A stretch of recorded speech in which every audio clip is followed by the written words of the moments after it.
Hello and welcome to the NBA Outlet presented by OTGBasketball.com. I'm your host, Nick Fay. With me, as always, Corey Waldron and special guest, Dennis Dow. And today we are previewing the Northwest Division for this offseason. What's up, guys? Hey, what's up? It's beautiful, unclogged on like the last season recap thing we did. And now I'm feeling alive and well. Corey's back to normal. He can breathe a little bit on the show. And before we get started, just a reminder, like Corey mentioned, we did the Atlantic Division preview yesterday for the offseason. You can listen to us on iTunes, Blog Talk Radio, OTGBasketball.com, Google Play, and Dash Radio. But let's get started with the Northwest. This is a very competitive division. Number 1, Portland, 49-33. Number 5 in division, 46-36, the Nuggets. But let's start with the Blazers. Like I said, 49-33 this season. Nice season, finished third, surprised some people, and then ended up getting swept by the Pelicans in the first round. What are your thoughts on the season the Blazers had?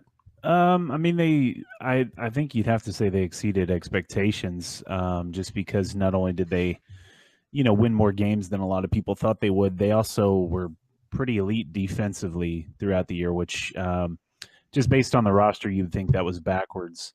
And Lillard, had a really good season, ended up getting first team All-NBA. Yeah, first team All-NBA.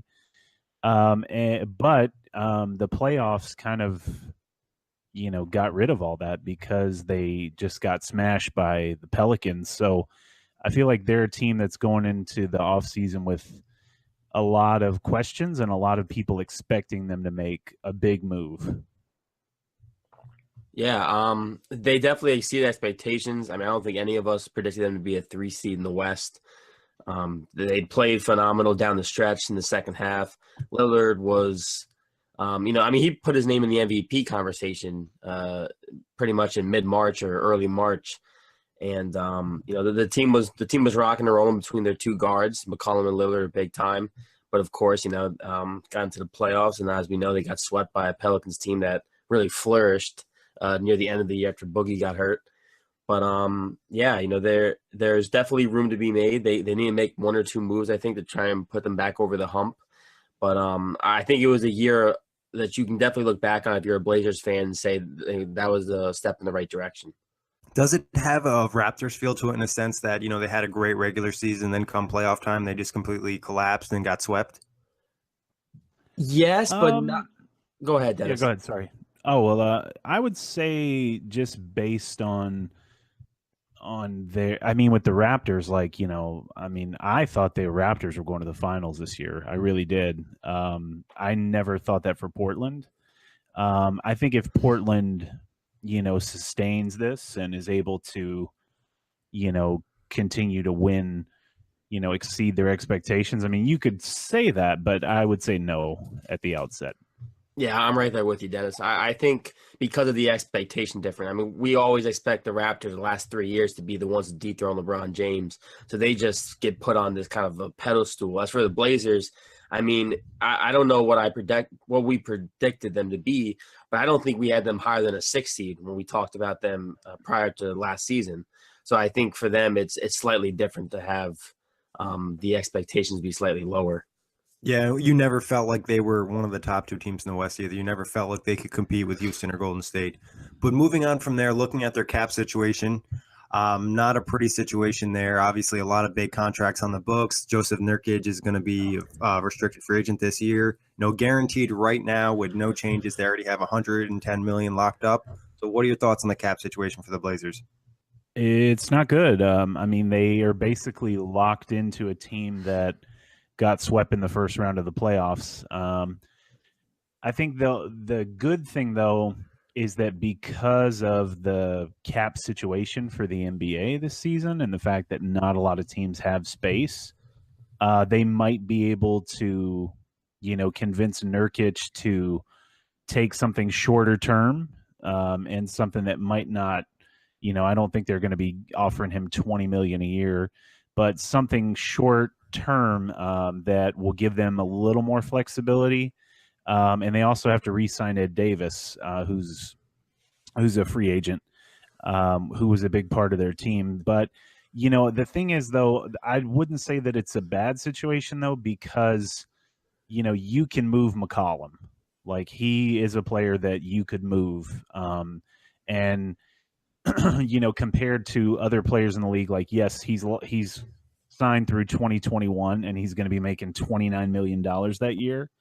But his ability to score makes him a very attractive piece for a team that might be a piece or two away. And so Portland does have some flexibility in that regard, I think. Yeah, I mean, obviously the cap situation isn't great. One positive is, as you know, Nick, they were able to move Alan Crabb last year, which helps because Alan Crabb is also making a boatload of money. So that was one benefit. I'm sure they would like to probably move Evan Turner, but I don't think anyone's going to take Evan Turner at $17.8 million per year or then $18.6 the year after. But like you said, Des, I agree. CJ McCollum is definitely a piece you can move. I don't know how willing they are to move him yet, but as we know, this team won't be much more than what they are if they keep the lineup how it is. Obviously, Lillard and McCollum are big time together, but those two guys, I don't think you can build a championship winning team around those two guys making that much money. Then, of course, you got to bring back Nurkic because I don't know who else you have play center if you don't bring him back. Yeah, I mean, Leonard showed some things last year. Like, he's a nice stretch five. He had some good moments for them. And that's the thing with that is, like, if they get rid of McCollum, like, depending on who they trade him to, they might be able to offload one of those salaries with him. So it's that thing of, like, yeah, you get CJ McCollum, but you have to take, Myers Leonard, or you have to take Evan Turner. But I don't know if they would do that, though. I think you'd have to be really careful about who you're trading McCollum for. Because without McCollum on this team, I mean, I don't know what their ceiling would be. I mean, I think that drastically reduces how well they can do. Yeah, no, for sure. And because you saw in the postseason, they pretty much, double Dame a lot, and the Pelicans did, and made it tough and make everybody else beat them. So that'd be pretty much Dame's job on a regular basis. And like you guys said, they would love to move Evan Turner, but that's going to be hard to do. I think Myers Leonard is more likely to get moved, and if they really wanted to clean up the books, they could move Mo Harkless, but he's played solid minutes for them, and he's a guy they'd probably like to keep around. So yeah, situation, totally. Like you said, not great, but not terrible, not the worst in the league. They have some decisions. They can move a couple things around. It did help, like Corey said, to get Crabbe off the book. So, but what do you think is the biggest team needs for the Blazers? Even though, they have Mo Harkless and Evan Turner, I still think they need a wing. They need a dominant wing who can play some hard defense. A 3-and-D guy, like, I'm not saying like a Paul George or LeBron James, but like a Robert Covington, somebody who's slightly above average and give you some good defense. He can knock down some threes. I just think they lack a wing or even a stretch four in those two areas for me. I would say for me, I just think they need somebody that's going. I think Lillard and McCollum give you a lot of the same thing. I think they just need some kind of a different type of player that's going to give them some scoring, like Corey said, maybe from the wing, maybe a guy who can shoot from three. Also a guy that can take some of that burden off of Lillard in terms of being a playmaker. McCollum, I mean, I like McCollum. I don't think he's as good of a playmaker as, Lillard. So maybe somebody in that range. I mean, the thing is, if Evan Turner could score, he would be perfect in that role because he already has some of that skill set, but he can't shoot. So a guy, a nice shooter, a guy that can make plays, like Corey said, play good defense. I think they're just, like on the wing, they need somebody who can give them something consistently from the wing. Yeah, I agree. I think they could upgrade the front court. If it's small forward, power forward, center, if they want to move away from Nurkic, and then the shooters, or, if they keep CJ, they need to add like a third cog. They need a third star, or like Dennis said, change it up, move CJ and bring in another star type player that can take on some of the load. Yeah. Looking at the Blazers free agents, obviously we got some restricted guys, Nurkic, Napier, Cunnington, and then unrestricted wise, Ed Davis. What do you think is going to happen with these guys? I think they, obviously, I think Connaughton and Napier, they'll probably like just to extend a qualifying offer. I don't see them throwing a lot of money at them, and I don't see anybody in the league going after those guys. Nurkic is an interesting one. Like I said, I mean, I think they have to be really careful. If I'm the Blazers, I might, make an offer to Nurkic, and if he doesn't want it, just say to him, okay, well, go get what you can get. Because I really don't see teams throwing a lot of money at him. Like I would venture to guess that he's not going to get an offer more than what Evan Turner makes per year, just based on his numbers, what he brings, and the fact that teams don't have cap space. So I would look for him to re-sign maybe a 1-year deal so he can become a free agent again after next season. Yeah, I agree. I think they got to bring back Pat, because that 3-point shooting is, that's one of their best 3-point shooters, which isn't great, but they need him. I think Shabazz Napier might get more attention than you think, Dennis. I don't know. The times I watched Napier last year, he was really good. But again, I don't know how much he's going to demand on the market, but that's a guy they definitely could use back, because again, like you mentioned, McCollum isn't a great. He's a good ball handler and a good playmaker, but he's nothing spectacular. I think Napier is good off the bench, because then McCollum can still kind of play that 2-guard role, because how they stagger the minutes between Lillard and McCollum. Then I agree with Nurkic. I don't know. I wouldn't go big on him. I feel like he's too wishy-washy, too inconsistent, gets in foul trouble awfully a lot. But I agree with setting, trying getting like a 1-year deal so he can probably up his value, because I'm sure he's going to want a big payday within the next couple of years. Yeah, the thing with Nurkic is definitely, I think that's their biggest decision. And for the 1-year deal, I think they'd have to probably sign him to the qualifying offer, so then he could become an unrestricted free agent the next year. So it would be a risk for him if he were to get injured. I could see Nurkic looking for money, but like Dennis mentioned earlier, there's not a ton of options for money. And the fact is they couldn't even play him again in that New Orleans series because he was just outmatched. He wasn't quick enough with that matchup, so that obviously hurt too. What are you guys' thoughts on Ed Davis? I like Davis a lot. I think he, brings something that they don't have in terms of just, his ability to rebound, defend down low. He's a decent scorer down there. I wonder, though, with the emergence of Collins, Zach Collins was huge for them. If they don't just say, hey, you know what, like, let's just let Ed Davis walk, like, we don't want to extend him, and there's no telling how much he's going to want. He made 6.3 this past season and played a good season. So it's just a matter of maybe how much does he want, and do they feel like they can't replace what he gives them? Because they also have Caleb Swanigan, on the roster as well, who has had some moments as a rookie. He obviously didn't do what Collins did, but I think for them, they just have to be careful with what they're committing to in terms of salary. So I would be hesitant if I were them with Ed Davis, just depending on how much he wants. Yeah, I agree. I think Ed Davis, it completely depends on how much he's looking to get. He's 29 years old. Obviously, he played solid last year, but again, he's not a guy who he doesn't like wow you. He only averaged 5.3 points per game, 7.4 rebounds on 58%, which is solid.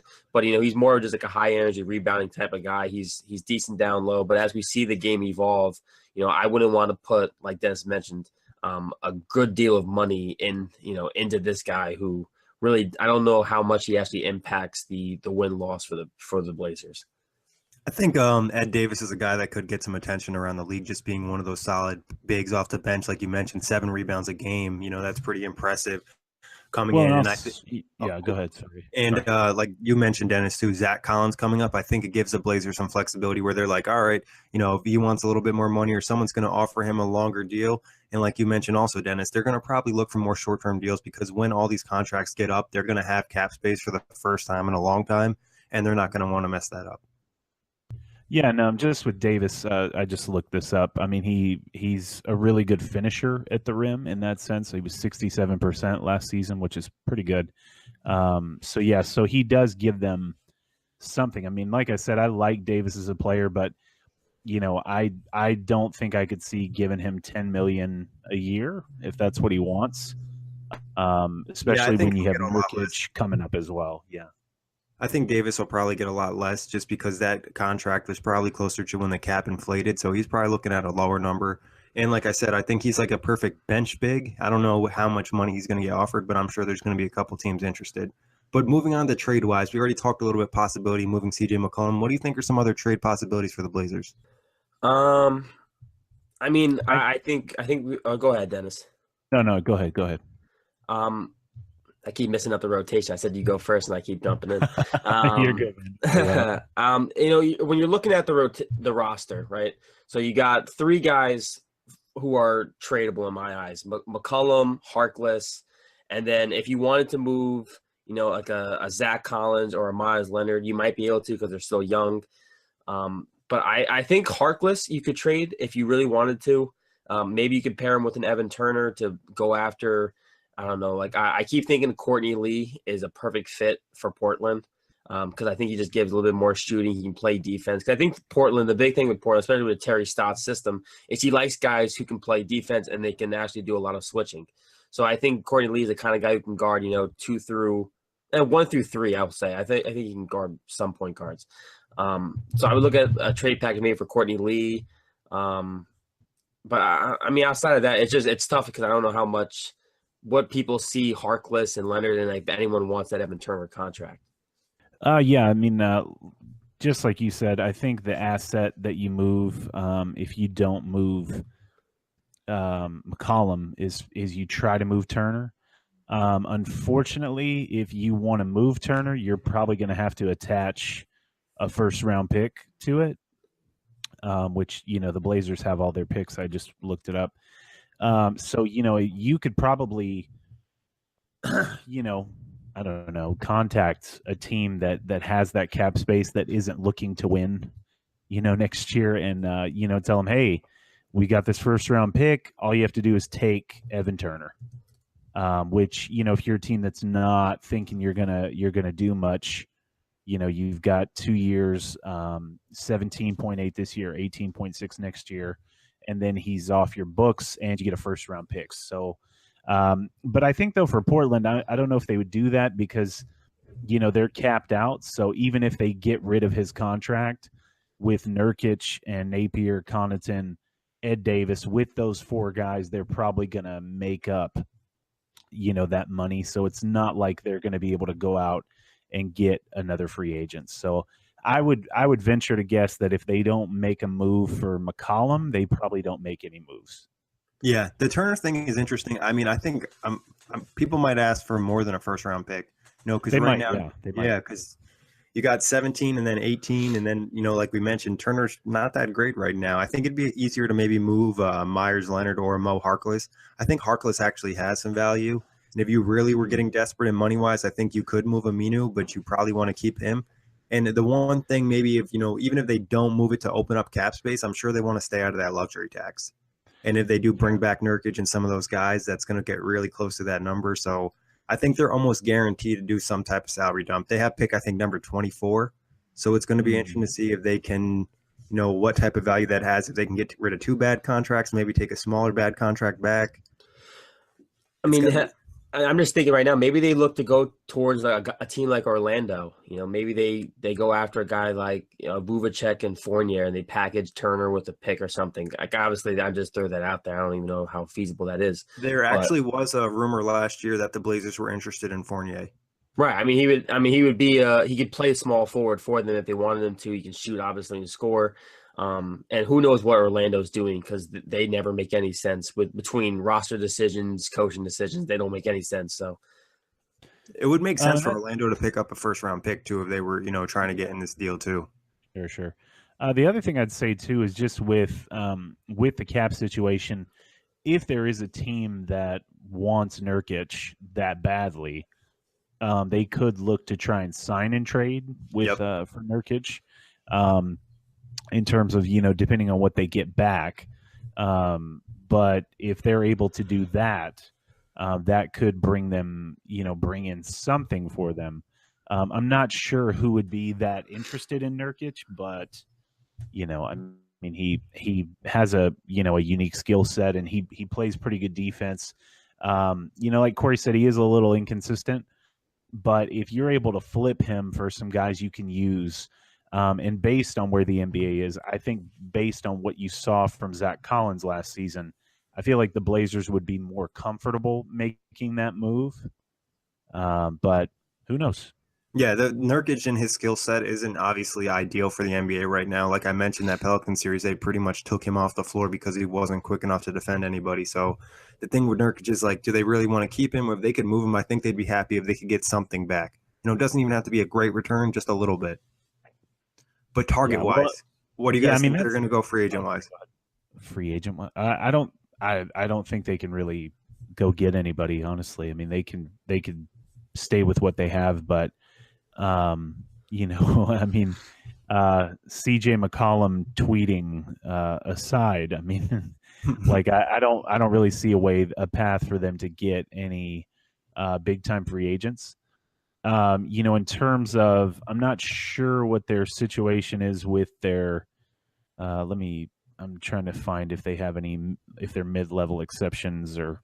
Yeah, it depends on Nurkic. If they don't, depending on Nurkic, how much he signs for, if they get he could get them really close to that tax number, and then they wouldn't have their mid-level exception. They might have the mid-level exception. But based off the Blazers and their recent moves and getting rid of Crabbe last season, knowing they're not contending, they probably want to stay away from the tax number. If they don't if they don't return Nurkic, then there's a possibility for some free agents. I think Nurkic is the key piece in this offseason.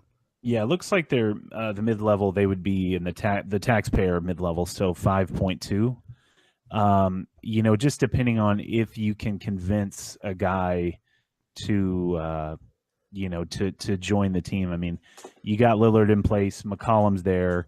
It just depends on what kind of player they might be able to attract. I don't know if there's that many guys that would move the needle that much for them. Yeah, funny enough, 4 hours ago, Mike A. Scotto from the Athletics tweeted that Rodney Stuckey will be participating in the veteran minicamp with the Portland Trail Blazers. Interesting. Not that moves the needle at all, obviously, but there's one move that they're already looking at, supposedly. But like you said, Dennis, it's not like they can target a ton of free agents. I don't know. The couple guys I had down were like small guys, like Doug McDermott. Seth Curry was coming off an injury. Maybe they can go after like a veteran, Joe Johnson. But again, there's not much room to add, and no piece they can add is going to be a piece that really, puts them over the edge. Maybe even a Jeff Green if they wanted like a small ball four. But their free agency targets are slim to none. Yeah, they would have to, like we mentioned, they're going to have to move some contracts or not bring back Nurkic. If some case they were able to get under the tax line and they had the mid-level exception, are there any guys that you think they possibly could go after? Some veterans that aren't, all-star worthy anymore, but they're, maybe somebody like Avery Bradley, you might be able to get on a good deal coming off a down year on like a 1-year contract or something. I don't know. A guy, I mean, that's really I would love Trevor Ariza or like a Rudy Gay. Rudy Gay's probably going to stay in San Antonio. He's got the player option. But that's the thing. I couldn't see Ariza taking that little, though. I mean, I think that he's going to get paid. I don't know, but keep going. I'm sorry I interrupted. Go ahead. No, I think that's something that I thought about too, because I don't know what Ariza's looking to get. I mean, the last taste of Trevor Ariza we all got was him going 0 for 11 or whatever in that Game 7. Obviously he's still very good, but I don't know if he wants to win or what he's looking to do. Just based on what happened last year in terms of, it depends on, again, how much he wants. Tyreek Evans is an interesting name to me, just because, he only made 3.2. I don't know if there are a lot of winning teams that would, because I think Evans might have that stigma of just, he puts up good numbers on bad teams. He's made the playoffs once in his career, and but coming off, I mean, if he joined up with Portland, I think he checks some of those boxes for them. Now, granted, he had a career year from 3, so it's hard to think that he's going to do it again. But he does provide scoring. He provides, a guy that can make plays coming off the bench. So who knows, if he's into that deal, if he's up for taking less than he might get on the open market, that's a guy they could target. Yeah, I also have, if they went away from Nurkic, I don't know what the price tag would be for, but I think Brook Lopez would be an interesting fit for the Blazers. He would give them some scoring down low, somebody who can take some of the pressure off CJ and Dame. He also gives you a stretch five. Obviously, defensively, he's not great, but he still would give you another offensive option to kind of break it up. I'm not opposed to a Brook Lopez. Because I think too, Brook Lopez obviously wouldn't play huge minutes. So if you stagger, between Brook Lopez, Zach Collins, and like a Myers Leonard, that wouldn't be terrible because all those guys are, in the stretch area. Yeah. So, I mean, like we said, a lot of their offseason is really going to be determined on what happens with that Nurkic contract and what they decide to do and if they're able to get any salary dumps.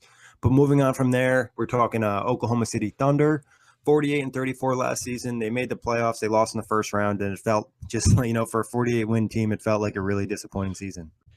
Well, that's what happens when never mind, I'm not going to say that. Carmelo Anthony joke? I'm not a Thunder fan at all. I don't like Westbrook. I don't like Carmelo. But I think they excuse me. I think they did well last season just for some of the things that they went through, in terms of bringing in two huge pieces, dealing with the Roberson injury. Patrick Patterson came in and didn't have a great year. He dealt with the injury. I mean, they're really top heavy, but I think Adams showed a lot for them. But I think, like you said, I think losing in the first round in 6 games, I think is a disappointment to them. Even though I do think the Jazz were the better team. And I think that moving forward, I think that they're expecting Sam Presti to do, magic again in terms of being able to either keep this team together and or do something that's going to set them up to continue to compete. Yeah, I mean, to me, I mean, unlike you, Des. I think I like this Thunder team. Not this Thunder team in particular, but I like the Thunder for whatever reason. I'm not sure why. I think it's the blue, maybe. But I agree. This last season, full of disappointments. Obviously, Westbrook was good, but obviously not as good as last year, and he had more talent around him. So then, of course, the narrative was, no one can win next to Westbrook, blah, blah, blah, blah. Carmelo was the worst $26 million player in the league. Steven Adams, I thought, was tremendous. He's gotten better and better pretty much every year. Paul George, I thought, was decent, but to me, this is one of his most inconsistent seasons. I mean, I can't tell you how many times I looked at a box score and he shot like 3 for 15 or whatever. His jump shot, he even said near the end of the year that he just, at times, he would forget. Like, he just felt really uncomfortable shooting the ball, which is an issue I think that's more underlining. Andre Roberson obviously being hurt, that sucks. Patrick Patterson underwhelmed. Obviously, they didn't reach any of the expectations they had. I agree that Sam Presti is going to be expected to do something else heroic. But I think it was okay for the Thunder because at least you saw that the team is willing to make moves prior to last season, and now you just have to see what they do going forward. Yeah, now looking at their cap situation, it is not pretty, and obviously it looks like Carmelo is going to keep his contract. He has an early termination option. He's going to probably take that $27.9 million because he's not probably even going to get that in a long-term deal, and that's really going to lock them up. So what's your thoughts on OKC's cap? It's horrible. It's horrible. I mean, the Ringer, the basketball desktop, which is awesome. They were making jokes like they had the telethon and for the $28 million, which, yeah, I mean, Carmelo, he should take that because he's not going to get it anywhere else. The problem with the Thunder is just that, if you're a player that wants to win a championship, would you take a discount to go play with Russell Westbrook? And the answer to me is a resounding no. Like, I don't think anybody is going to sacrifice money to go play with Westbrook and Carmelo. The rumor is that Paul George might, I've tried to keep up with it. I, like a lot of people, thought, oh, he's gone. There's no way he stays. But a lot of people are crafting the narrative that, like he might actually stay. He really enjoyed himself, and he did form a relationship with Carmelo and Westbrook. But, just in terms of their cap situation, they can't really chase anybody. So if they don't get Paul George, that's it. Like they have nothing else that they can get. They don't have a first round pick this draft. That's going to Minnesota. So, I don't know what they can do. I mean, if they don't re-sign Paul George, this is their team. I mean, their team is basically what they had last year. And they won't really have money to go after. Well, I guess we'll get into that later, but the cap situation's not good. Not good at all. Yeah, obviously Melo is likely to accept that. I've seen some rumors. I don't know how true they are, but like I've seen rumors that Melo would be open to declining his option and taking less money if they pursue a LeBron James. Like I don't know if LeBron James would even consider the Thunder, but like I saw that as like a rumor that Melo would take less money if LeBron came and Paul George would stay. I don't even think that could work. Like I don't get Paul George and LeBron. Right. If Carmelo does that, it'll be the Derrick Rose sequel. He'll get like the veteran minimum, and he'll be like, "Oh well, I'll just take this year." But then, and it's anyway. I'll get paid next year. Yeah. But I saw that rumor, and then like you said, Dennis, with the Paul George and Westbrook situation. I mean, well, not just Westbrook, but Anthony too. Like those guys definitely did form a good relationship. Already this offseason, Paul George and Russell Westbrook have been seen hanging out together, which to me points that this guy isn't really interested in leaving fully. I mean, if you're hanging out with the star of your team, I just don't see you then all of a sudden, a month later going, all right, well, it's been real for this past year, but I'm out. Paul George does have a player option. I actually am starting to believe that he's actually going to pick up that player option and play one more year out in the Thunder and then go with free agency next year where you have, Kawhi Leonard again and a bigger market. I don't think that's out of the realm of possibility, especially because he kind of had a down year. So I think he can probably up his value again, even though the Lakers will probably still throw him max money regardless. But yeah, I think money-wise, this team is kind of stuck where they are. Hopefully they can retain these guys and be first round ousted again.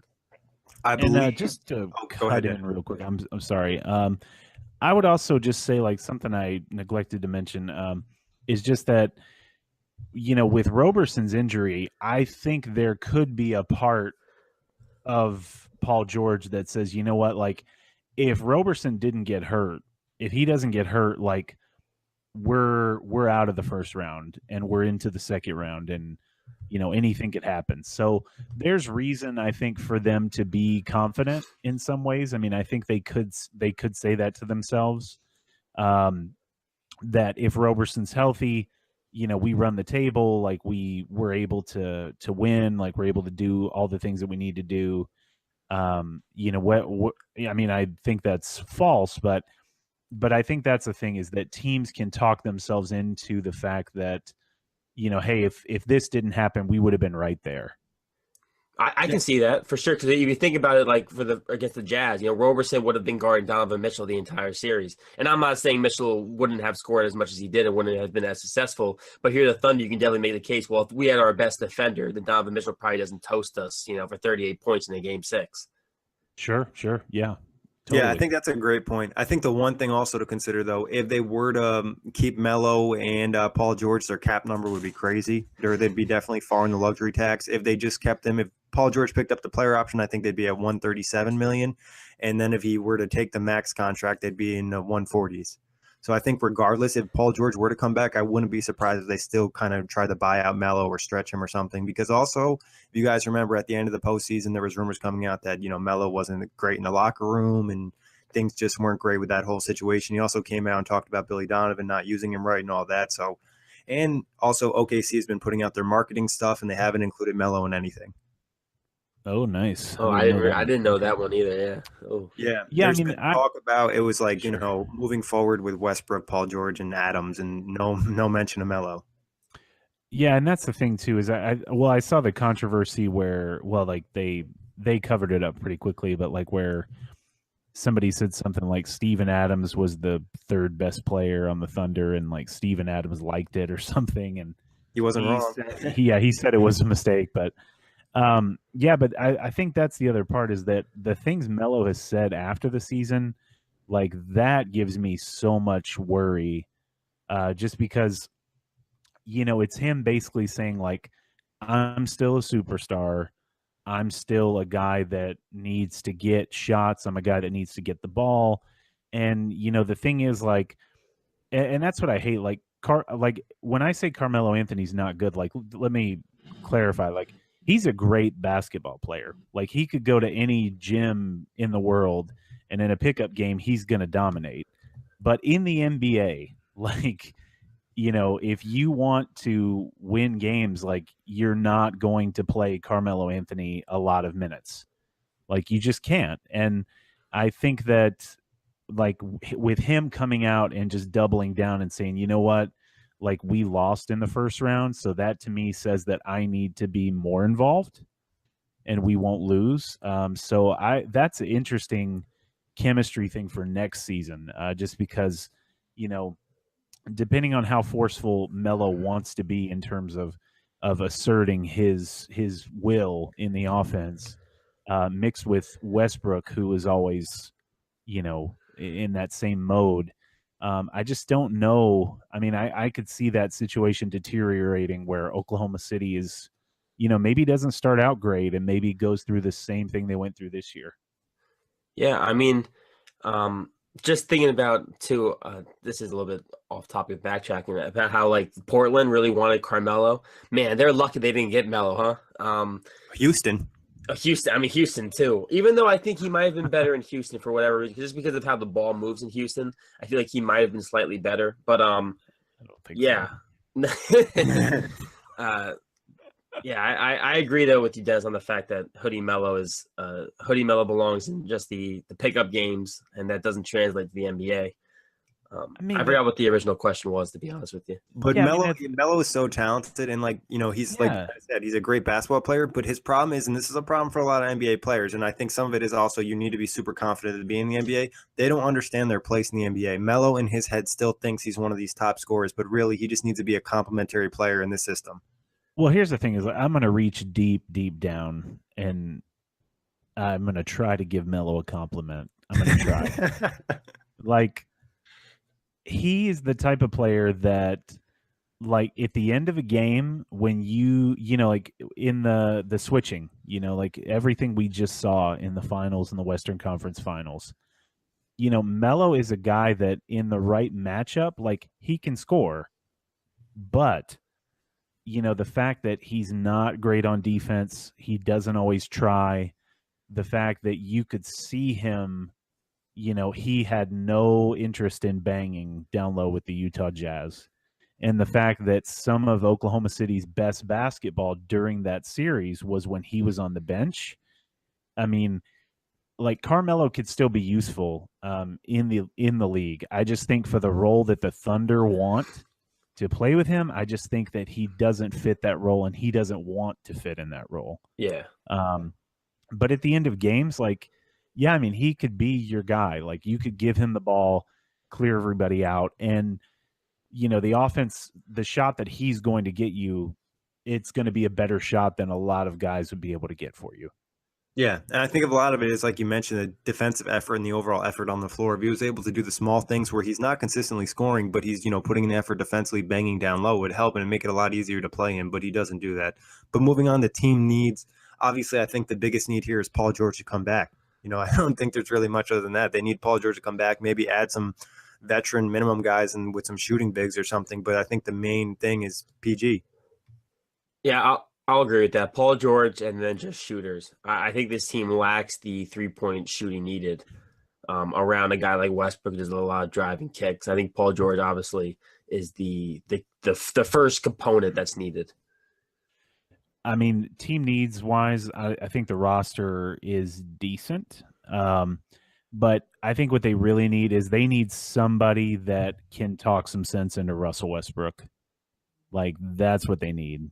They need somebody that can get through to him and try to help him to understand that, like, hey, like, you have to do run what we're trying to run here.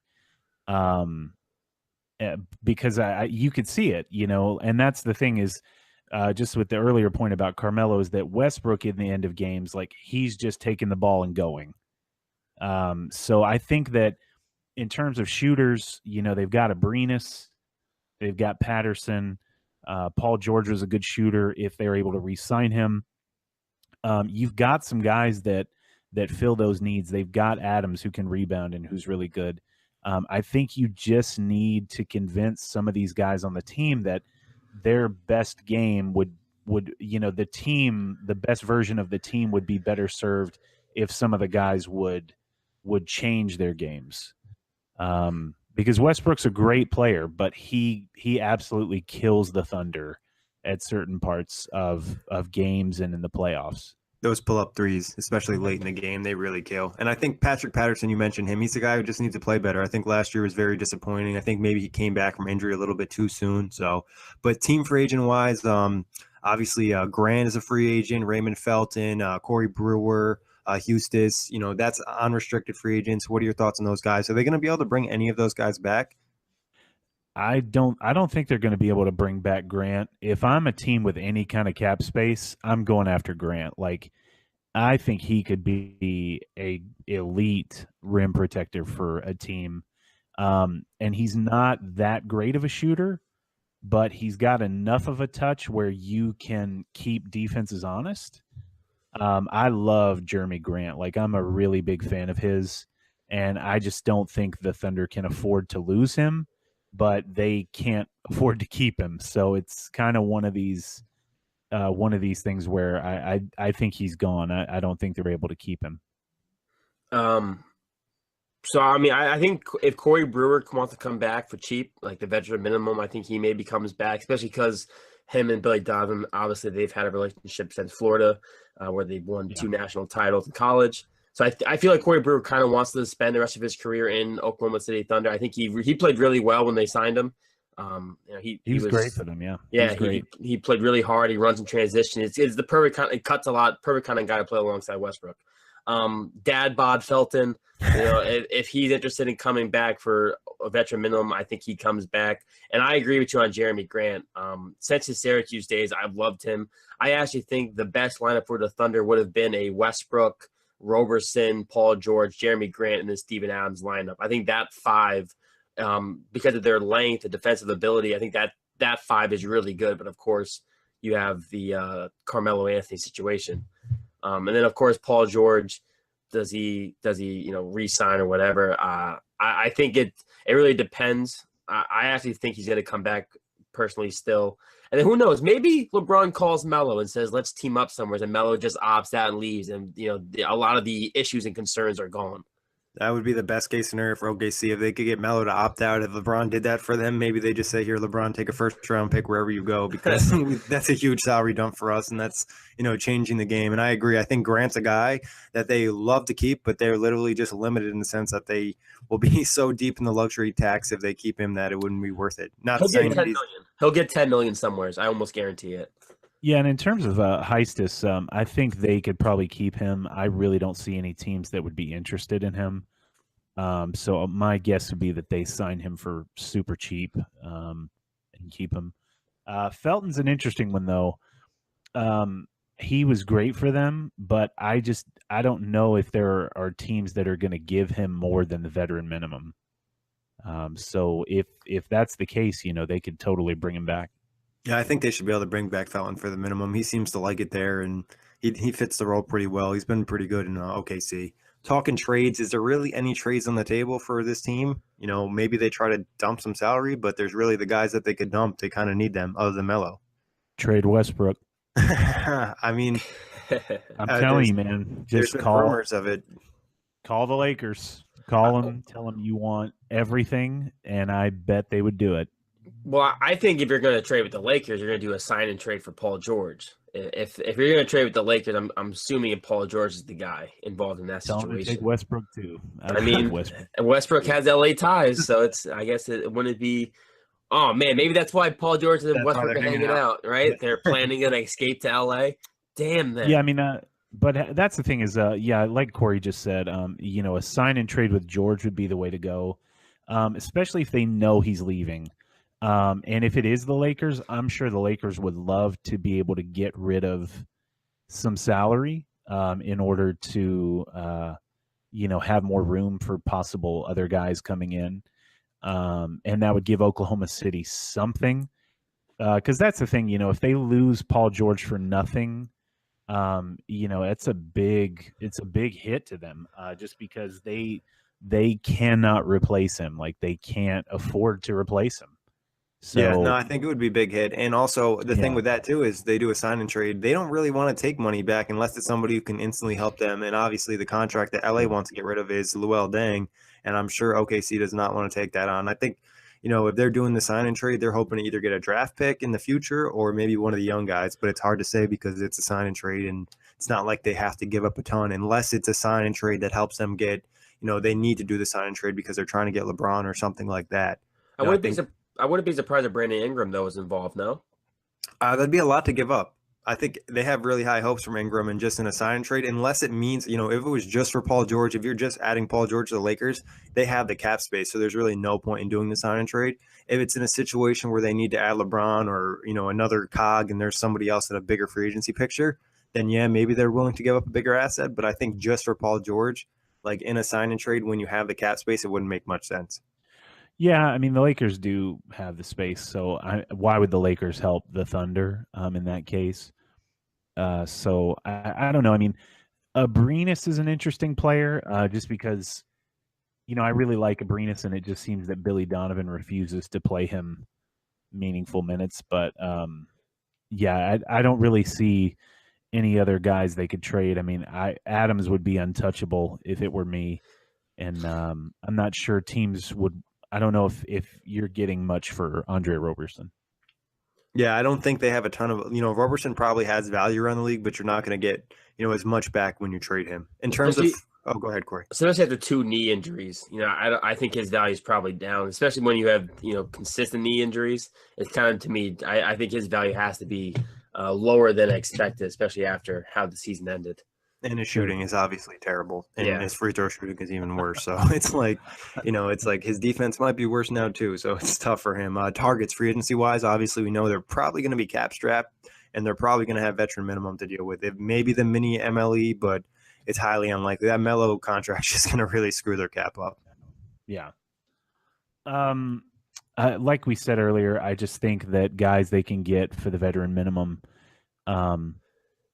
If there are guys who are willing to, take the discount to come to Oklahoma City to play with them, but I'm just not sure who they can bring in to do that. So, yeah, I don't know. I don't know who they would target. Yeah, there's not options really. I mean, the cap is the cap. Maybe I feel like I keep naming the same people because I just think they're going to be cheap, but like it's the Jeff same. Green. Well, Jeff Green, Seth Curry. I mean, wouldn't it be hilarious if Westbrook and Seth Curry were the team to defeat, Steph Curry and Durant? No, maybe a Hazonia, but I think he's going to get some more value than that. Maybe Jamal Crawford, who's really old now. I just think there's not a lot of options out there, especially with, obviously Melo's probably going to accept that money, so you're just in the luxury tax or right around the luxury tax dancing. Yeah, I think Jeff Green, out of the names you mentioned, would probably be the most likely one to take veteran minimum, and he obviously would be a reunion in OKC. But Seth Curry, I think, will get a little bit more money. I think he'll get more than the minimum just because average shooting is just so valuable in the league. But OKC pretty much is their offseason is going to be decided by Carmelo Anthony's option and Paul George's decision. Yes. So, but moving on to the Utah Jazz, who had a very impressive season, 48 and 34, my mistake. Obviously, very impressive. Donovan Mitchell probably going to be runner-up for Rookie of the Year. Rudy Gobert showed how much of a presence he is with the comeback he made and how the Jazz got back into the playoffs. And obviously, they beat OKC in the first round. What were your thoughts on the season the Jazz had? I think the Jazz have to be pretty ecstatic about where they're at for the moment, just because they lost, Hayward for nothing and, got back to the same place they were the year before. They lost in the second round. So I think they have to feel pretty good. I mean, Rubio and Mitchell were pretty nice as a backcourt. I think Ingles had a great year. Gobert's probably going to win Defensive Player of the Year.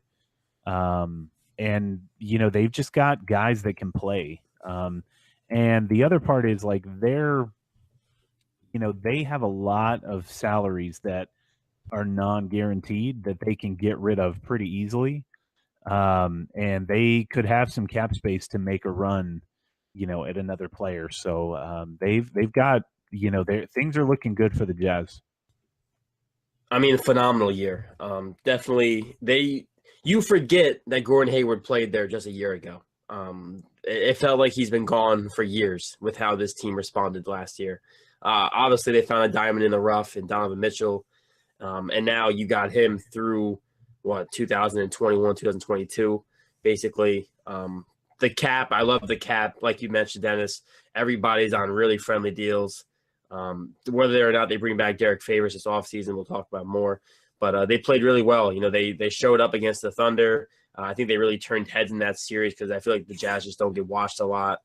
But, they have a Defensive Player of the Year on their team, a Rookie of the Year candidate on their team.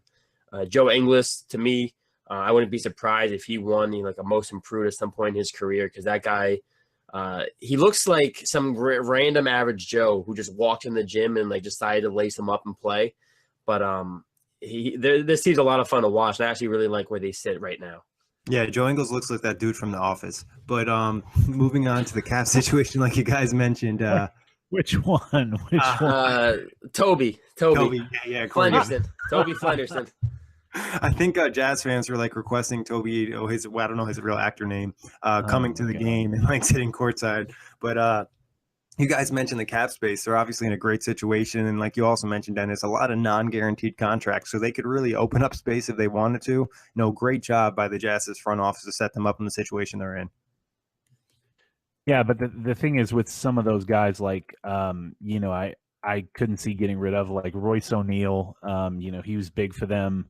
Cephalosha would have been huge for them. So I would say they bring these guys back and just run it back with their team again, just because, I think you can talk yourselves into, if Rudy Gobert doesn't get injured, we're, a 3 seed. Or maybe a 2 seed. Who knows? So I think that just given the roster that they have in place and the types of players that they have, I think they have to feel really confident about, their team moving forward.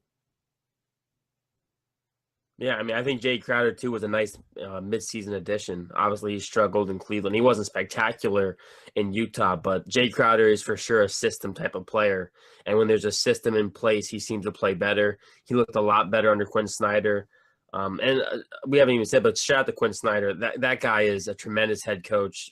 Despite, like you mentioned, Rudy Gobert being hurt for the majority of the first half of the season, this team still remained competitive. And then when he came back, I think they went on some like crazy 28-7 record or run at some point. But for sure, this is good. What do you think this team needs to add? I think they just need more playmakers, more guys that can get their own shot. When Rubio got hurt in that Houston series, it was basically Donovan Mitchell, a lot of Donovan Mitchell.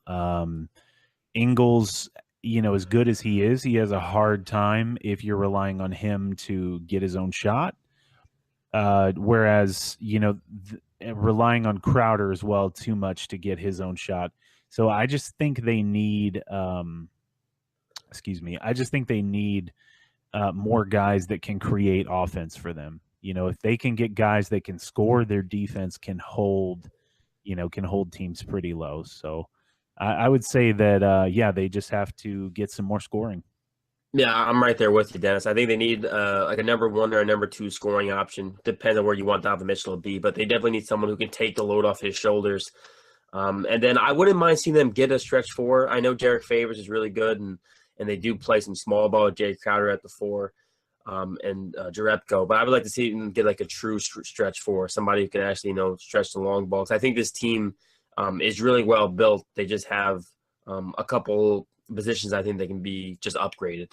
Yeah, you guys hit it spot on. Some offensive playmaking, some shooting possibly, and that's about it. I think, like we mentioned, they're just in a really good position. Their caps look really nice moving forward. Talking about team free agents, restricted, Dante Exum, Raul Neto, and then unrestricted, Derek Favors. What are your thoughts on these guys? I think you bring back Exum. I think he, he showed what he can do. It depends on how much he's going to want. I think he's a player where if I'm the Jazz, I'm going to extend the qualifying offer just because I want to see him have a year where he doesn't get hurt. I want to see him have an injury-free season. In terms of Favors, I don't know. I think Favors and Gobert play pretty well together in certain matchups, but they can be exploited. And again, it just depends on how much Favors is going to want. He made $12 million last season. My thinking would be he's going to want to be in that 18, 19, 20 million a year range. And I just don't know if I'd be willing to commit to that for him in this day and age of the NBA. Yeah, I think Exum you got to give a qualifying offer to, or at least a chance to match, maybe depending on how much money someone offers him. I think, like you said, if he stays healthy, he's shown some flashes. I think he had a big dunk in the Thunder series, which made everybody stand up. Or maybe it was against the Rockets. But he has flashes, but like you said, he can't stay healthy. And then Favors, personally, I let Favors walk. Although Derek Favors, was huge when Gobert went down. If they don't have Derek Favors, I don't know how the season goes when Gobert goes down, because Derek Favors played some really good minutes at the center position when he needed him to. But I think he's going to demand too much money, and I don't think it's worth it for the Jazz to bring him back. Like you said, even though Gobert and Favors do play well together, they can be easily exploited. And against the faster paces teams like the Rockets and the Warriors, I don't think Derek Favors and Gobert can coexist on the court. Yeah, that's what's tricky.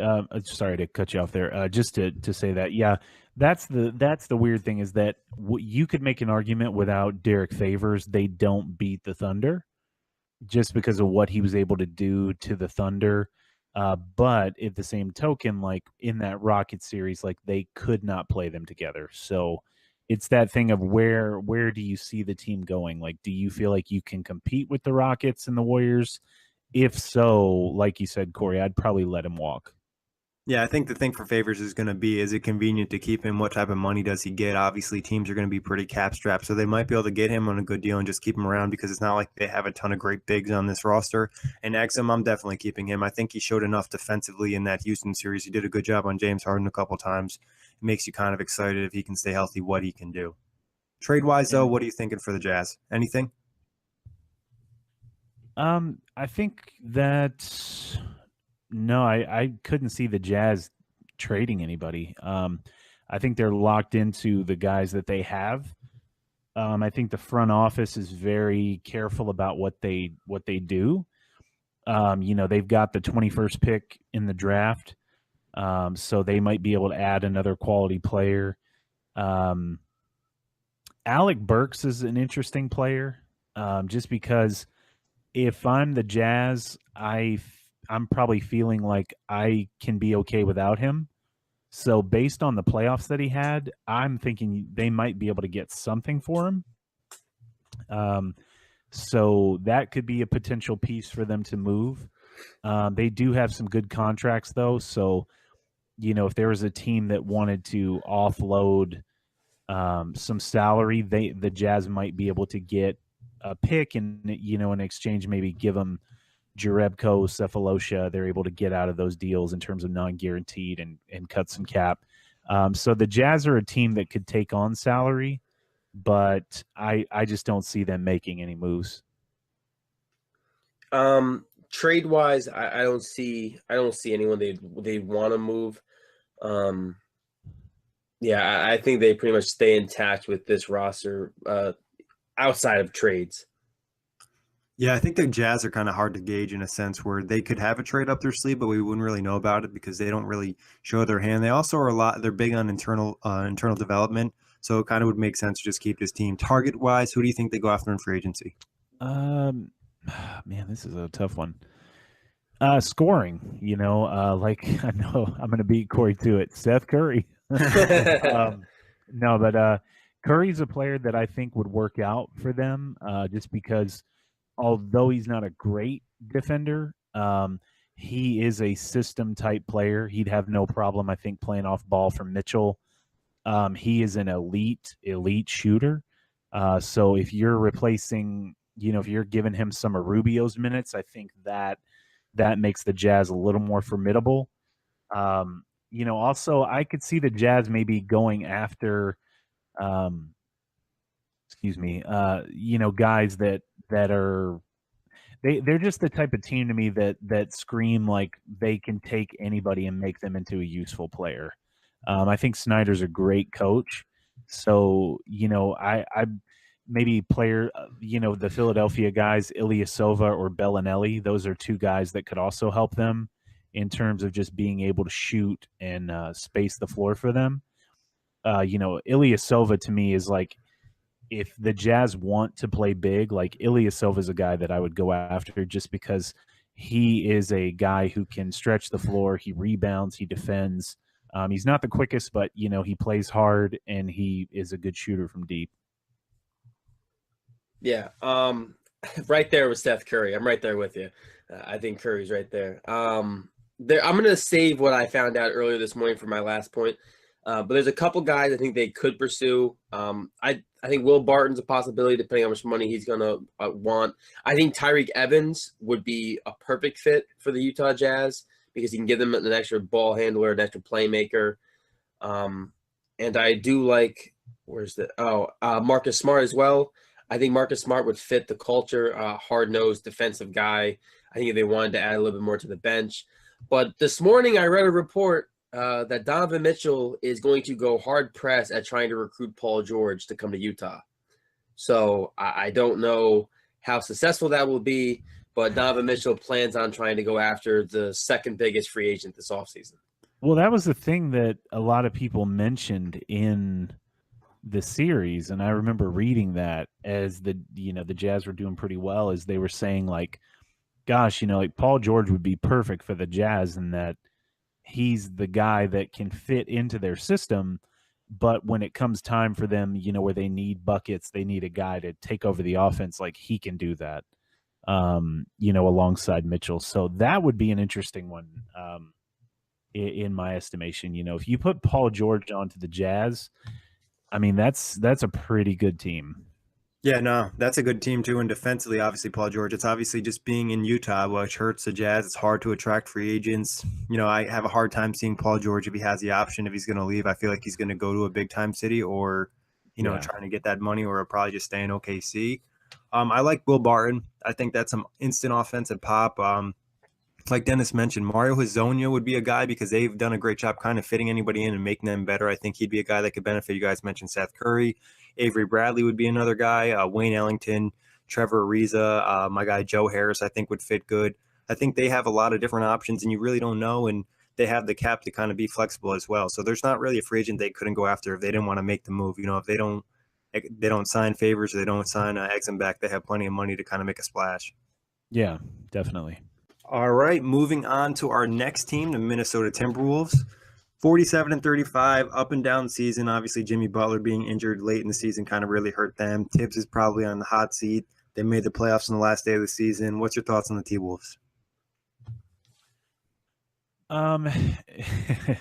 Quickly, a team that's like the fan base seemed to be, oh, we're so excited to be in the playoffs, to a team that's like, oh, we should have been so much better, fire the coach.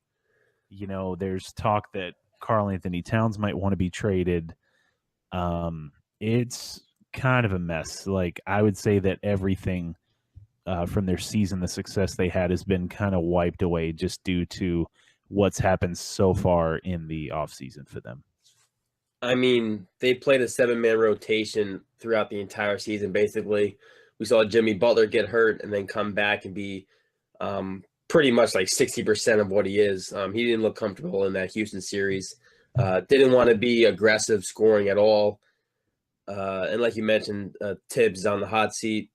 The fan base definitely went from being really ecstatic and happy to what they had to being really unsure of what they have. And especially now that Andrew Wiggins got that max deal and you're looking at him making $25 million next year, and it just goes up and up and up through 2021 and 22, which is, not great. And then Karl Anthony Towns is unhappy with his role and may not want to be there. Jeff Teague, to me, is making $19 million too much. It's rough right now. And of course, you had Derrick Rose play really well in the playoffs, and now every Derrick Rose staying out there is saying, "We told y'all, Derrick Rose can still play." But yeah, the Timberwolves are actually, despite giving Jimmy Butler and looking really good, they're kind of a mess.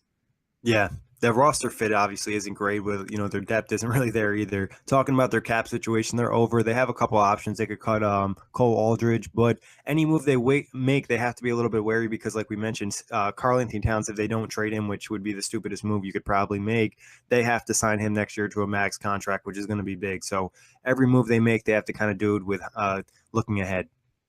Yeah, I mean, I actually think that they have some depth. I do think that they have depth. I just think that Thibbs refuses to use the depth. Like Tyus Jones is good. Like he's a good player, but for some reason, Thibbs would rather bring in Derrick Rose and let him, take those minutes. The thing is with the Timberwolves is if in a world where you think about trading Karl-Anthony Towns, which I don't know if I want to live in that world because it makes no sense. I think there are some moves that they could make in terms of there are players available that if you got them in return for Towns, you could feel good about it. But you can't trade Towns. I just think you can't. And, any offense that only gets him a few shots, I think is not a good one for you to run. But again, like the whole thing came out where, people are saying he needs more shots, and Thibbs is saying to the media, well, he needs to be more aggressive. So I think there's that conundrum that they have Towns who, he's been great, at times, and he struggled in the playoffs. And I think that it's a team that's very much in turmoil, I think, internally. Just because I don't think they know what direction they want to go in. I think it's obviously Jimmy Butler's team, obviously, but it's a question of are Wiggins and Towns comfortable with that? So it's a really interesting team that has I like the way their roster fits. It's just a matter of are guys willing to accept their role, and is the coach willing to embrace what he has and change? Yeah, I think you're right on. I think Towns and Wiggins just have that, they know their expectations and ceilings, right? They understand they are seen as the next like NBA superstars of our league. And I think because of that mentality, they don't, for example, Wiggins is the third cog in that machine. I don't think Wiggins ever expected to be, the third option on a team and it's kind of like what we're talking about with Melo. It's hard for these guys to maybe let go of their ego to it a bit. And then like Towns, obviously he's being groomed to be a future, top 3 center possibly in this league.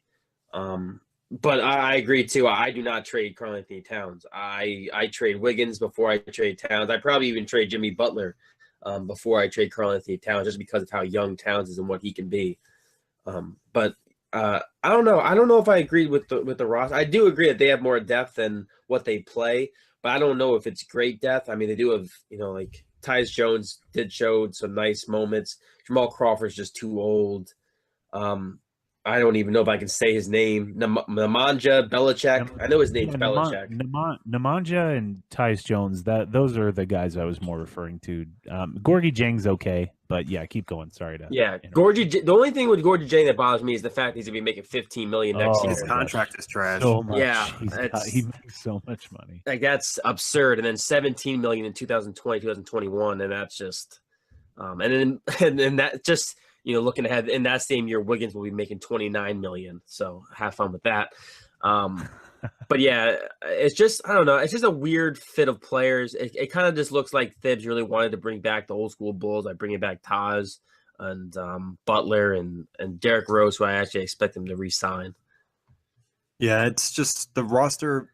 I think, there is some depth, but I don't know if the fit is there, with all the pieces. And I think you'd need more shooting on this team, especially in the NBA nowadays. What Corey said, he kind of is trying to make the team play like his old Bulls teams, but that just doesn't work in this NBA.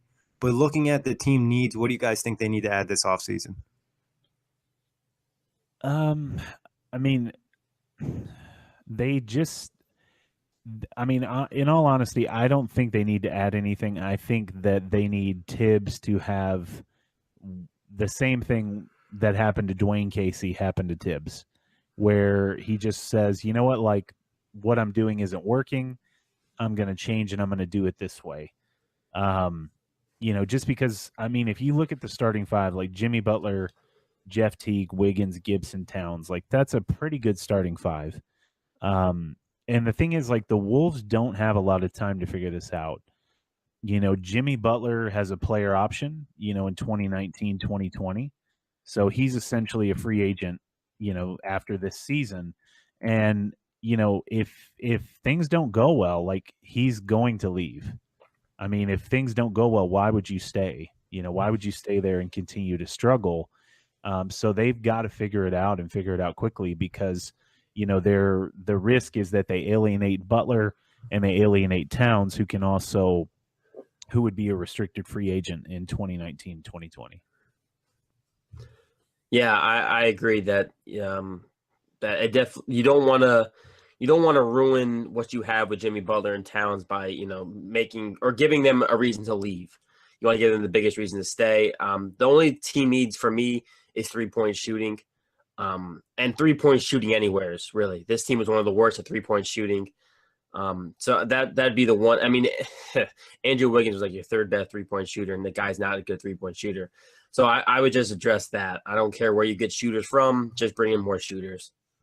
Yeah, I agree. I think you need to add shooters, maybe find some pieces that, Tibbs is willing to play on this team. But team free agents, looking at the guys, they don't have a ton of big names, I'm going to try to pronounce his name. I think Bjelica, George Hunt, Miles Jefferson, Anthony Brown, and then unrestricted fries, Aaron Brooks, Derrick Rose, Jamal Crawford, I believe, already turned down his option for this year as well. Not really. I don't know. I like you said earlier, I think you said at the beginning, I would expect them to probably cut Cole Aldrich just because I don't think he was going to play for them much. I don't know. Nemanja Bjelica. Sorry if I said that wrong. I think you try to bring him back. I think he is a good player for them. He does stretch the floor a little bit for them.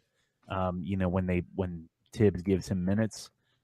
But in terms of some of the other guys, like with Rose, like I mean maybe bring him back, but only if he's taking the minimum. But even like me personally, I would not want Derrick Rose, but that's just me. Yeah, I mean, I think Belichick. I mean, I hope he doesn't listen to this podcast because he's just going to be very upset. I think if you can bring him back, obviously he's a restricted free agent. I don't know how much value he's going to get. But when Jimmy Butler went down, he played some really good minutes. And like you mentioned, he can shoot the ball, Dennis. So I do like him. Jamal Crawford, goodbye. I don't even care if you turn down the player option. To me, he's too old. He does a lot more dribbling than he does making shots anymore. Aaron Brooks, another guy from the old Chicago Bulls days. I'm not sure what Thibbs was looking for, but goodbye. Amelia Jefferson, if you want to fill out the roster, maybe. Derrick Rose, I'm on the fence because he did play, surprisingly well in that series against Houston. I mean, obviously, he just scored. He didn't do much else. If you watch him defensively, he got cooked almost every time on switches. But I just think if you bring back Derrick Rose, I don't want Derrick Rose to come back and then take away more minutes from Tyus Jones. I think Tyus Jones, if he gets the right role and gets more minutes, he can actually flourish into a really good backup point guard. So really, I think most of these free agents are probably going to see walk out the door. Yeah, I would agree. Any trades you see on the front for the Timberwolves, possible salary dumps, Andrew Wiggins or Dang? Did you just call Wiggins a salary dump? I mean, yeah, that's been the word. I mean, when you're getting paid that much, that's a salary dump. Yeah, I mean, Wiggins, to me, it's like a Blake Griffin situation. If there's a team that wants him, you do it no matter what the deal is. If you can get out of that contract, in terms of trades though, Jeff Teague would be a nice piece to trade if he didn't have that player option for 2019, 2020. But obviously they've got Butler, they've got Towns. Those are two guys that they could easily get rid of if that's what they wanted to do. And Taj Gibson could be a nice piece, perhaps, depending on the team you trade him to, because he's an expiring contract. But other than that, I don't know who else you trade on this team.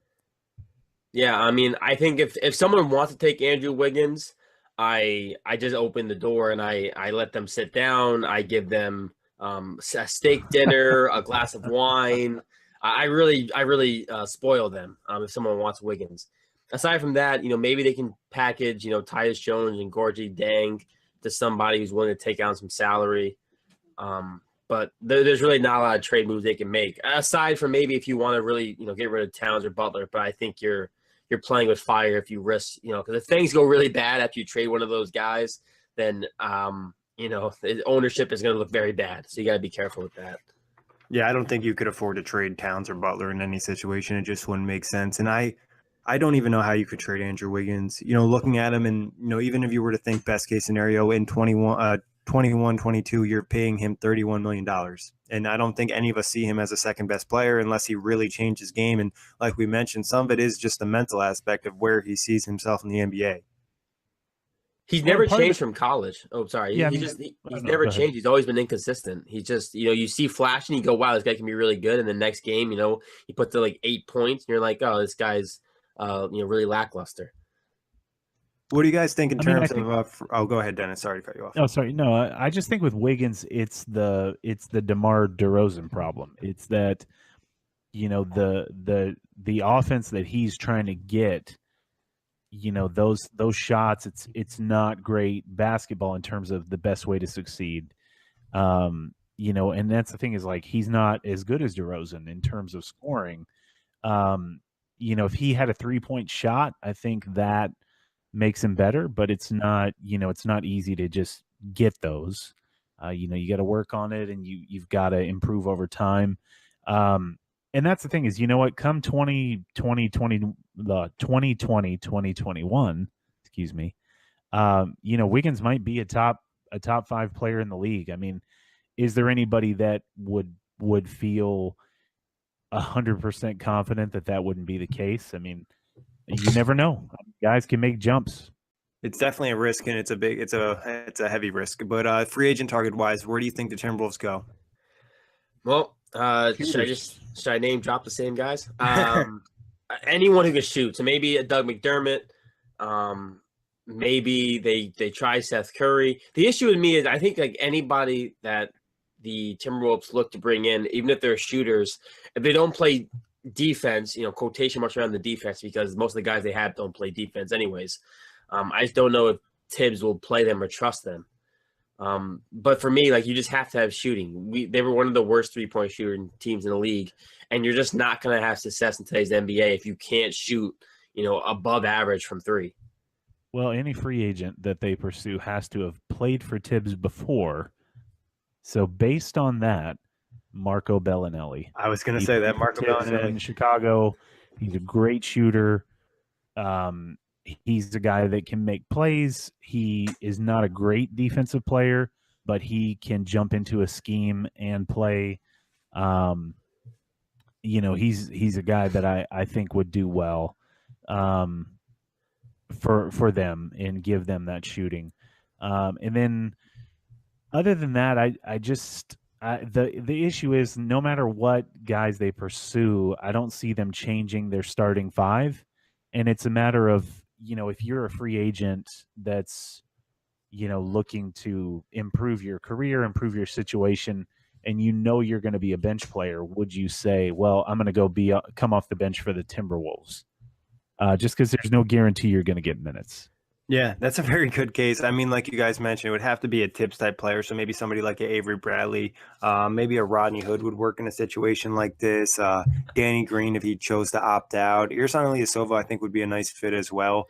And you mentioned Marco Bellinelli. I thought that would be kind of like a guy that Thibbs already knows too. You know who would be great but not great? Like Marcus Smart. Obviously, he doesn't address shooting issues, but he would be like perfect defense and just add to the terrible 3-point shooting of the team. Thibbs might play him the whole entire game. He would. Like, this guy plays hard.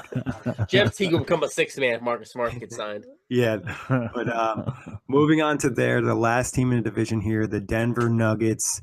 Obviously, 46-36. You missed the postseason on the last day of the season, losing to the Timberwolves. Somewhat of a disappointing season. I think more people expect them to make a jump this year. Obviously, the Millsap injury hurt, but what were your thoughts on the season the Nuggets had?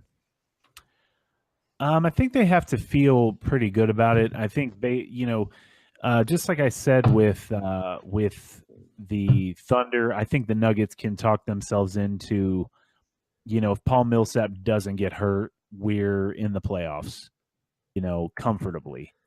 And that's the thing is, they're set up pretty perfectly.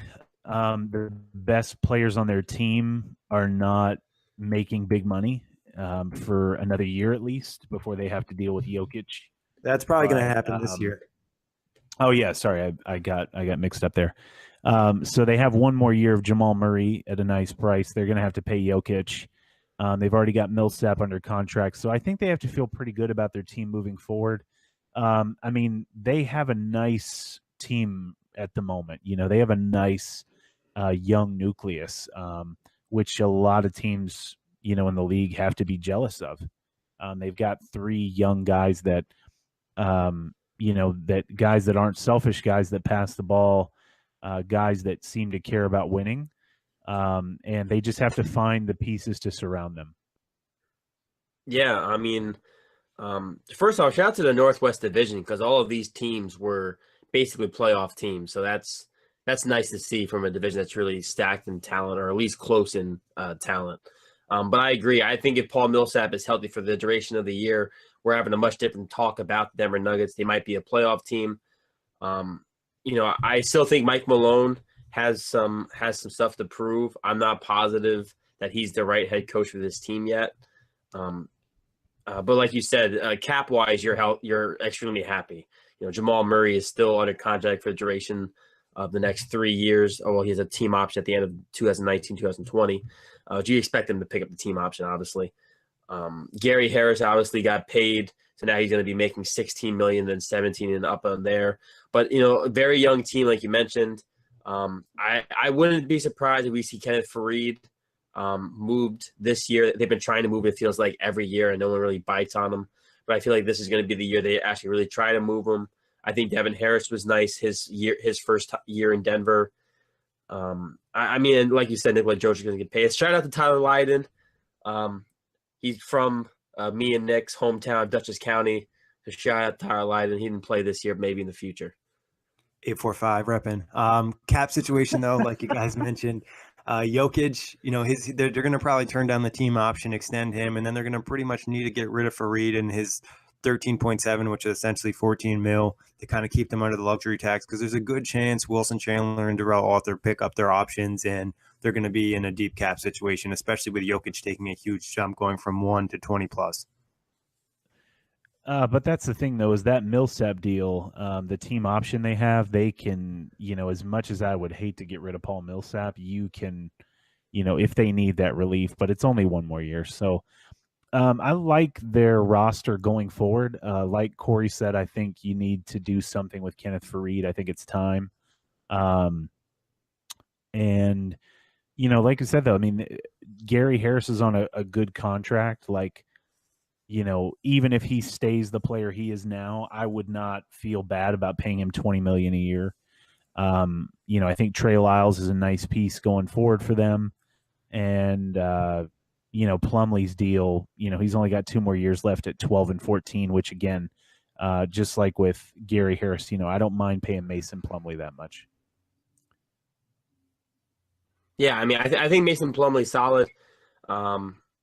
I mean, honestly, if someone wanted to trade for Mason Plumlee, though, I wouldn't be against trading Mason Plumlee, just because I feel like you can find another Mason Plumlee. But I agree with Gary Harris too. I'm okay with paying him $20 million, 2021, 2022. Knockdown 3-point shooter, plays really good defense, and Trey Lyles to me was a nice surprise. Obviously in Utah, I don't still feel like he got the shine, but he played really well for Denver, especially. I don't know what time of the year it was, but there was a stretch of about a month where that kid was just lighting up was torching it. I think he averaged like 16 points per game in 1 month. Yeah, I think everything though with Trey Lyles and Tyler Lydon is going to be looked at, with a microscope, because they're a part of that Donovan Mitchell trade. which obviously really hurts and not getting a ton of value, but you don't know who you're trading for. But the cap situation, obviously, like Dennis mentioned, then putting in that team option for Millsap's third year is obviously going to be big, and they'll have the option to kind of relieve themselves next year and give themselves cap space. So this is almost probably like another year of building and contending, and then next year they're going to have cap space that decide to go in the opposite direction because they have a lot of team options lined up for next year too. They will have to play Jamal Murray, but team needs for the Nuggets moving in this offseason. I think they just need a little more defense, just in terms of they need some guys that can come in and be stoppers. Gary Harris is a good defender. Jamal Murray plays hard on defense. Millsap's a good defender, but Jokic really hurts them in that regard. So I think you just need guys that can fill in some of those gaps, guys that can come in and give you defense. But just as well, I think they need just more consistent scorers. Murray and Harris are great, but maybe next year they blossom into those roles, but at this moment you still can't count on those two to give you 20 a game. Murray, he'll score 30 in a row 4 games, and then he'll be in single digits 2 out of the next 3. So I just don't think that they're ready yet. So I think they need more consistent scoring.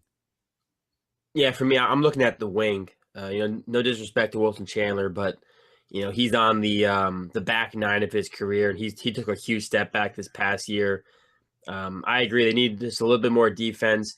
Maybe even, Paul Millsap's a vet, but maybe even just another vet who's been around, plays defense. Maybe a guy like Trevor Ariza. I know we're going to talk about free agent. Maybe a guy like Trevor Ariza steps in. But for me, it's a wing they need.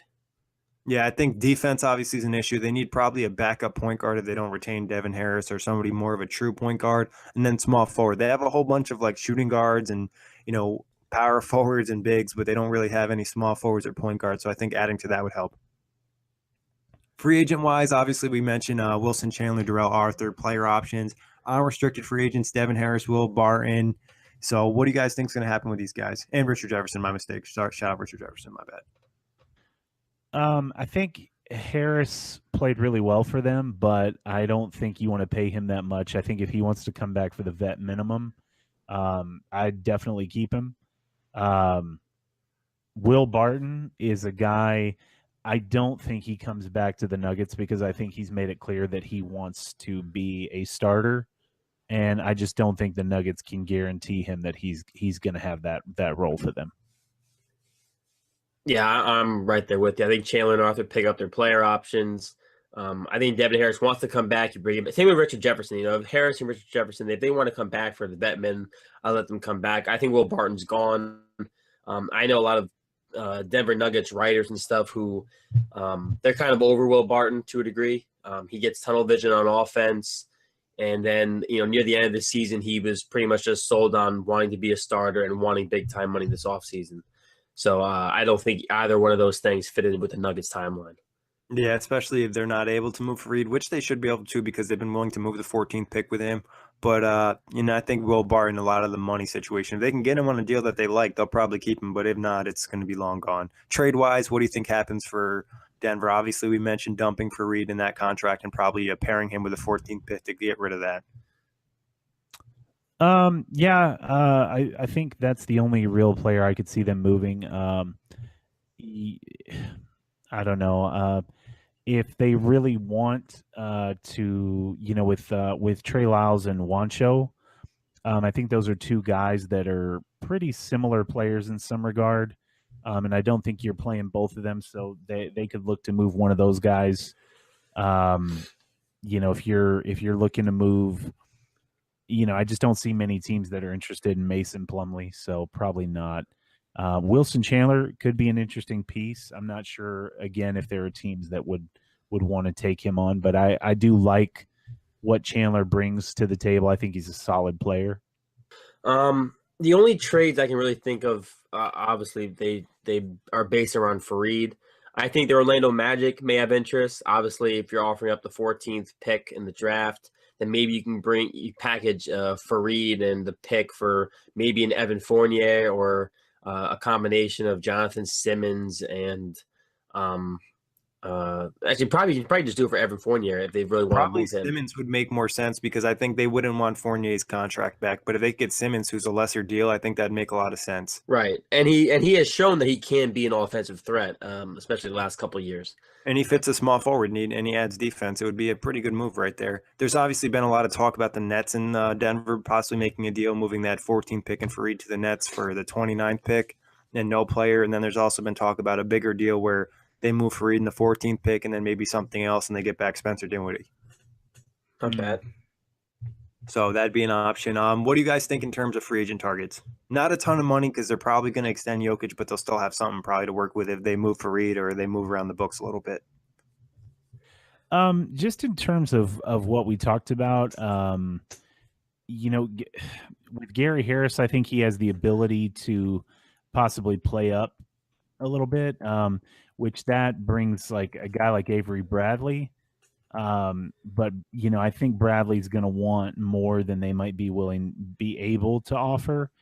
But he's an interesting player just because, you know, he's a decent shooter, and his ability to defend is big time. So he's a player they could add. Also, I think just in terms of small forwards, some of the guys that we've talked about already, you know, like Doug McDermott. Just guys that can give them some more shooting, some more scoring options. Just because, you know, with Jokic's passing ability, I just think that if you can surround him with some shooters, they're just going to get open looks. So I kind of like those moves for them. I don't think they really need a lot of. I mean, I just don't think they're a team that's going to attract big time free agents, other than, you know, like. Well, whether or not you want to say Paul Millsap is a big-time free agent, it's kind of probably one of their bigger signings. Yeah, totally. But yeah, I mean, what's a big-time free agent? I guess.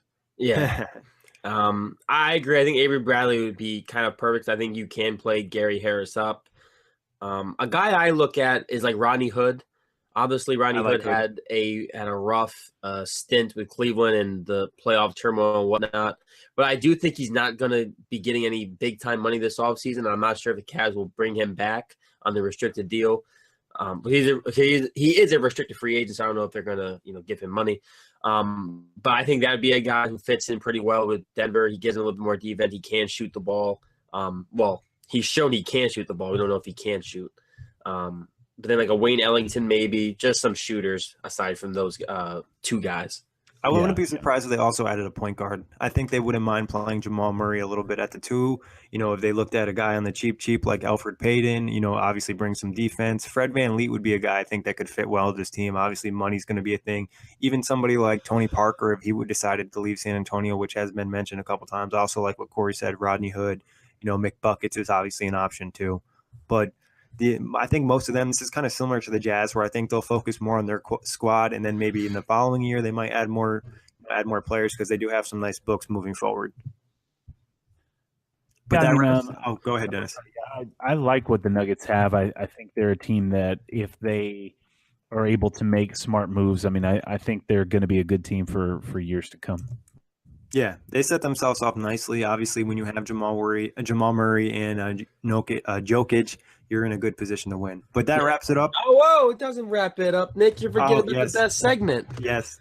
So we're doing a LeBron watch. All of these previews, we'll just go through the percentage chances that we give that team of signing LeBron James. So we'll start off from the top. The Portland Trail Blazers, Lillard and LeBron James. Lillard has mentioned that he's wanted to play with LeBron James in the past. LeBron James mentioned he wanted to play with Lillard. I'll start off with you, Dennis. Dennis, what are the chances that the Portland Trail Blazers acquire or sign LeBron James this offseason? Can we say negatives? Yes. Oh, yeah, of course. I don't know. Maybe if Paul Allen, offers to, James under the table deal, maybe offers him one of his companies or something. I'm going to say 0%. Nick? I got to make this easy. I'm giving every team in this division 0%. Looking at them all, Portland, OKC, Utah, Minnesota, and Denver, I don't even see LeBron taking a meeting with any team in this division. I would have to agree. Actually, now that I'm looking at it, you're probably right. I agree. I think every team gets 0% chance. Actually, I'll change that. I think the Thunder have a 10% chance only if something crazy was to happen, because who wouldn't Trade love Westbrook. to see? No. Who wouldn't love to see Westbrook, LeBron, and Paul George be the ones to dethrone the Warriors? You know, that First would off, just be that team bittersweet. would Hey. not beat the Warriors. They would not. Beat If the any, Warriors. Dennis, you had said they need someone to get through to Westbrook. Who better to get through to Westbrook than the best player ever, LeBron James? Nobody gets through to Westbrook. Oh, so you were just hoping, right? Yeah, I think that's a lost cause right there. But I agree. I don't think anyone in this division has a chance. I guess that kind of wraps up the LeBron watch for the Northwest Division. Well, I mean, that's the thing is Atlantic was a lot more anything, exciting. Yeah, it was. anything could happen with LeBron. I mean, at this point, like if he decided to go to Oklahoma City, I mean, to say I'd be shocked, I don't think that would even. I don't think that'd be true. I think I would just say, oh, okay, well, maybe he knows something we don't.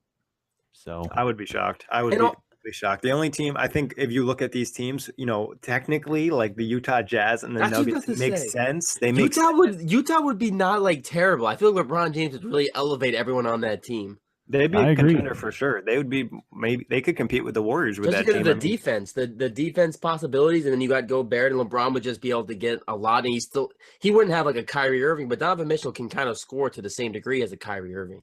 He can give him some relief. Yeah, maybe. I mean, that's the thing is it's I mean, it's hard to see any of these teams signing LeBron more because of they just don't have the resources to do it. None of these teams are going to have max cap space. But if LeBron says he wants to sign, you can make max cap space happen. You could do it. Yeah, you could do it. I mean, the Jazz are a team that could do it. If Minnesota, wanted to make it work, just sign and trade. Give back Wiggins to the Cavs. That would be too funny. I would cry. Give back Towns for LeBron. I'd do it. But that wraps it up. Obviously, Dennis, Corey, thank you for hopping on. Thank everybody for listening. You can catch the rest of the previews on iTunes, Blog Talk Radio, OGBasketball.com, Google Play, and Dash Radio. And we got 4 more divisions to give you guys. And thank you for listening as always. See you guys. Stay blessed.